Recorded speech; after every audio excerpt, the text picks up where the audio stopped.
Well, no sooner do we hear about Danny Ings picking up a knee injury in his weekend debut against Everton, we now hear that Kurt Zouma has also picked up yet another knee injury in the same game and could be out for a number of weeks. The win against Everton may well have been welcomed after going 7 Premier League games without a win.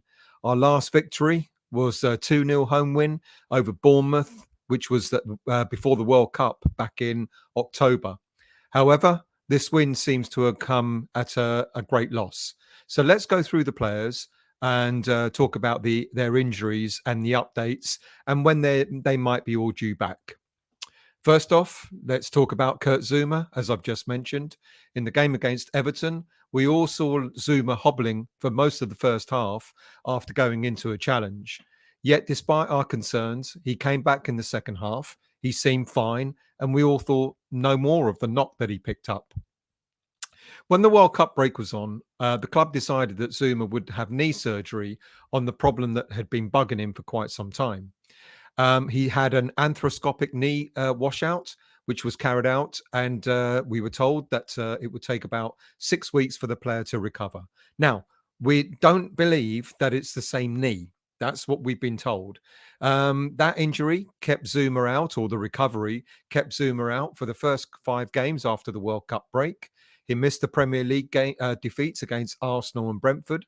He missed the FA Cup win over Brentford, as well as the draw against Leeds United in the Premier League, where he was an unused sub.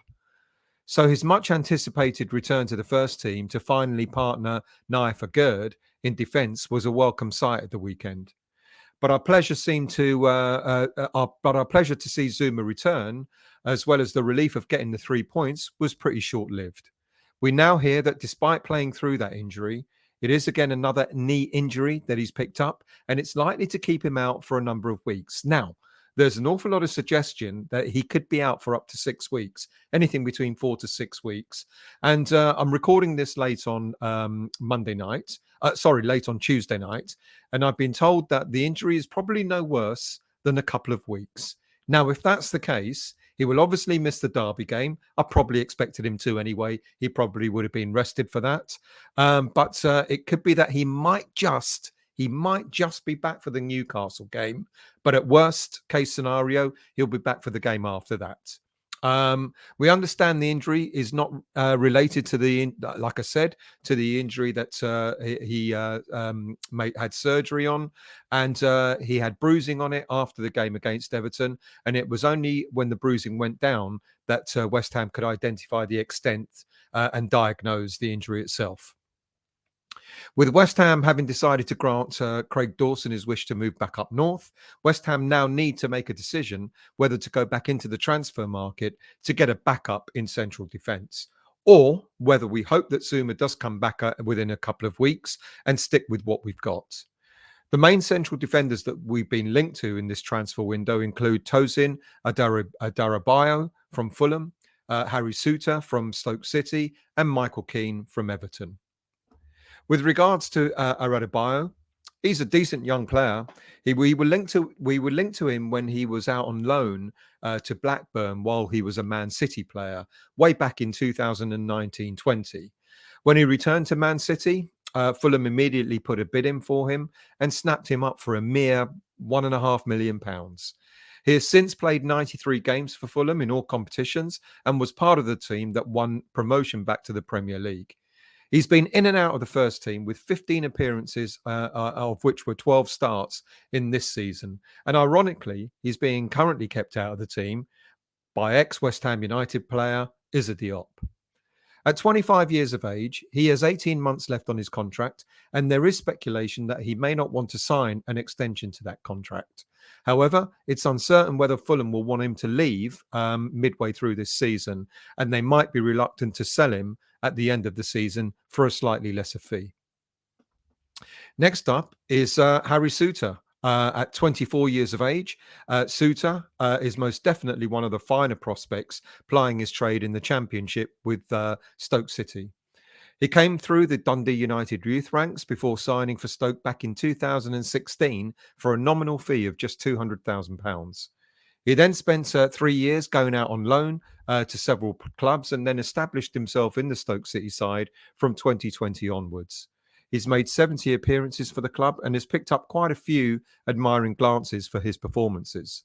However, Suter does still have 2.5 years left on his contract, which may bump up his value somewhat to something like 10, 15 million. We've been told that Stoke City have already rejected a bid for £10 million. So maybe if West Ham are interested in the player, they're going to have to up that slightly. And then next up, of course, is someone that we've been speaking about for most of the transfer window, and that's Michael Keane of Everton. He's the other end of the spectrum, isn't he? Where we've got a 25-year-old Darabayo and 24-year-old Suter. And this player, Keane, has just turned 30 about a week and a half ago. He was signed for Everton with a massive fee back in 2017 of £25 million. He's certainly got the experience that David Moyes is probably going to be looking for. He's made 189 appearances in total for Everton, and he possesses a wealth of Premier League experience. However, the past couple of seasons have not been great for the player. Well, they've not been great for Everton at all. Where many suggest he's lost his edge and he's been an extremely poor player for the club. This season, he's seen his rankings fall down even further in the pecking order with the signing of Connor Cody and James Tarkowski, both players who were targeted by West Ham in previous transfer windows. In the last 5 Premier League games, he hasn't even trained with the squad or been in the senior squad or on the bench. Now that Frank Lampard has left Everton, who knows what will happen? A new manager may decide to bring him back into the fold. But at best, he's probably about 5th choice at Everton as a centre back. Now, many will regard this signing as being a really backward step, a sticking plaster. But how many of us thought the same thing when Craig Dawson first came to West Ham United? Look, he'll have experience. He might be a backup player at best, might get the odd game or two. Would it be such a bad thing? I guess it's not looking too far forward. And I think of the three, I think Adebayo would be the much better, decent ball-carrying central defender. But could he be a little bit too similar to Issa Diop, maybe? With Suter, I think, he's certainly one for the future at 24 years of age. He might be a decent backup. We know that David Moyes likes to go for a bargain buy in the lower leagues. And, we get him for what? 13, 14, 15 million pounds? It might not be a bad little purchase, but it all depends on whether Stoke City really want to let him go. So all eyes seem to be on Michael Keane. Who may fit the bill for Moyes, given the number of injuries that we keep getting with our centre backs. There's every chance that Keane could get some playing time and he will have the experience. Right, let's move on to our strikers, shall we? Because we already know that Gianluca Scamacca is out for several weeks, and it's been suggested that he may return in time for the Spurs game. And there's a small chance it could be a week earlier for the Chelsea game, which is good news. But that means, again, he'll miss the Derby game. But again, I don't know. I'm guessing that Scamacca probably wouldn't have been picked for that game. We'll probably see quite a few of the senior players being rested for the Derby game. We'll see. We'll see what happens. So he would only miss the Newcastle game, maybe miss the Chelsea game. But if not, then he looks like he'll be back for the game against Spurs. Danny Ings, I mean, we saw he got clattered within seconds of coming on as a sub on Saturday, but he seemed to shake that off. And it was another challenge near the end of the game that created another knee injury. All these knee injuries, my goodness. Ings is cup-tied, so he couldn't be selected for the FA Cup game against Derby anyway. And despite the injury disappointment, he will probably only miss the Newcastle and probably the Chelsea games. And again, he may be back for the game against Spurs. Now, I want to show you a quick little video.